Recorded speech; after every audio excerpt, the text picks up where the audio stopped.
keşke Yunanlılar galip gelseydi diyen gizli emperyalist ajanlarına ithafen.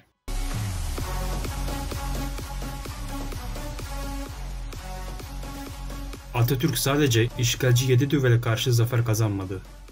Onlardan daha beter olan toplumun ileri gelen satılmış kişilerine karşı da büyük bir zafer kazandı.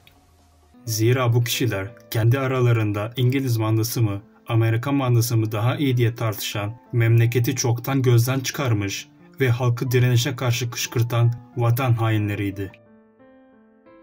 Atatürk olmasa ne mi olurdu? Çanakkale Savaşı'nda mağlup olup İngilizler akşam 5 çayını İstanbul'da içerlerdi. Atatürk bir ayaklanma başlatmak için Samsun'a çıkmazdı. Düşmana karşı ayaklanmak için Erzurum ve Sivas Kongresi yapılmazdı.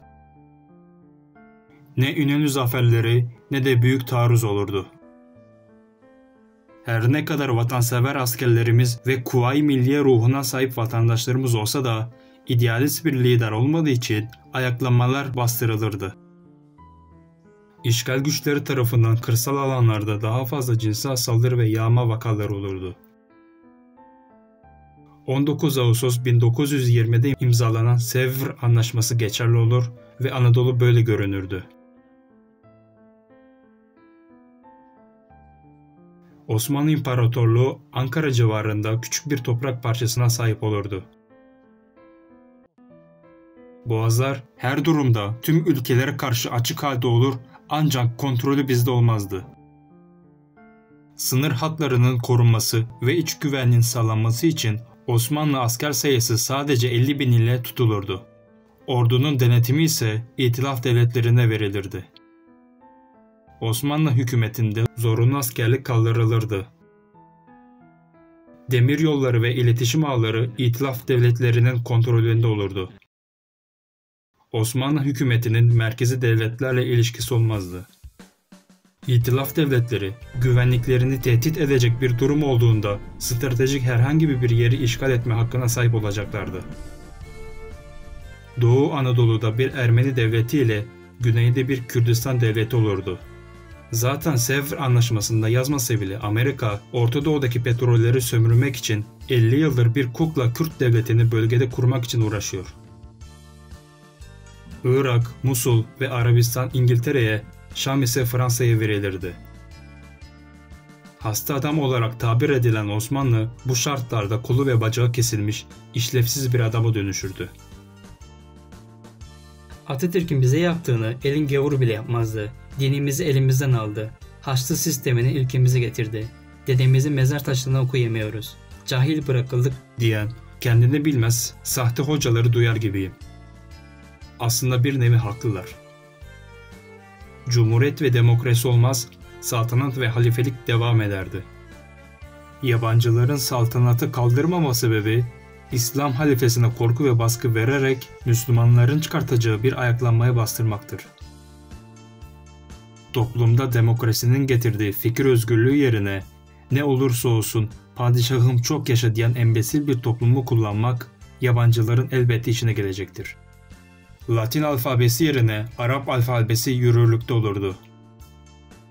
Okuma yazma oranı ise bir hali düşük olurdu. Seçme ve seçilme hakkı olmayacağı için kadın erkek eşit olmaz, toplumda kadının sosyal statüsü dipte olurdu.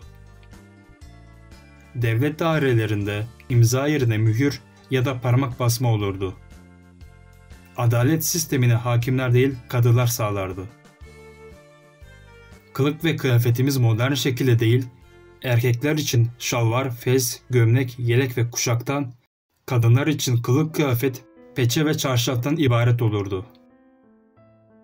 İslam hukukunu bahane ederek 4 kadına kadar evlilik serbest olurdu. Evlilik yaşı 12 olurdu. Cumhuriyeti kalkındırmak için Atatürk'ün süratle kurduğu fabrikalar olmaz, sadece tarımla uğraşan fukara bir ülke var olurdu. Endüstri gerektiren metal işçilikleri ellerle yapılırdı. Günümüz Pakistan'daki işleyiş gibi. 1915 olaylarından dolayı Ermenistan devleti ile sürekli sınır çatışması yaşanırdı.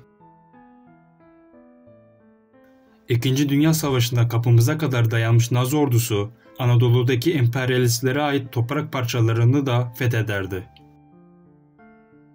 Birinci Dünya Savaşı'nda aynı kaderi paylaşmış iki eski dost, dostluk anlaşması imzalar ve böylece Osmanlı Devleti 2. Dünya Savaşı'nda Nazi Almanyası'nın yanında yer alırdı. Bu sayede Naziler İstanbul Boğazı'ndan geçerek Sovyet kıyılarına çıkartma yapar, aynı zamanda Kafkaslar üzerine Sovyetlere saldırarak bölgedeki petrol yataklarına hakim olabilirlerdi. 1943 yılında rüzgarın artık ters yöne esmesiyle gözü daima sıcak denizlerde olan Stalin Anadolu'yu direkt işgal ederdi ve Osmanlı İmparatorluğu tarih olurdu. Şimdiki ismiyle İstanbul olan şehrimizin ismi Konstantinopolis olurdu. 57 yıllık ömrünü imkansız denilen medeni ve bağımsız bir toplum yaratmaya adamış, İngilizlerin 100 yıllık Orta Doğu planını yırttıran Atatürk'e karşı nasıl bu kadar soğutulduk? Bu vefa eksikliği nereden kaynaklanıyor?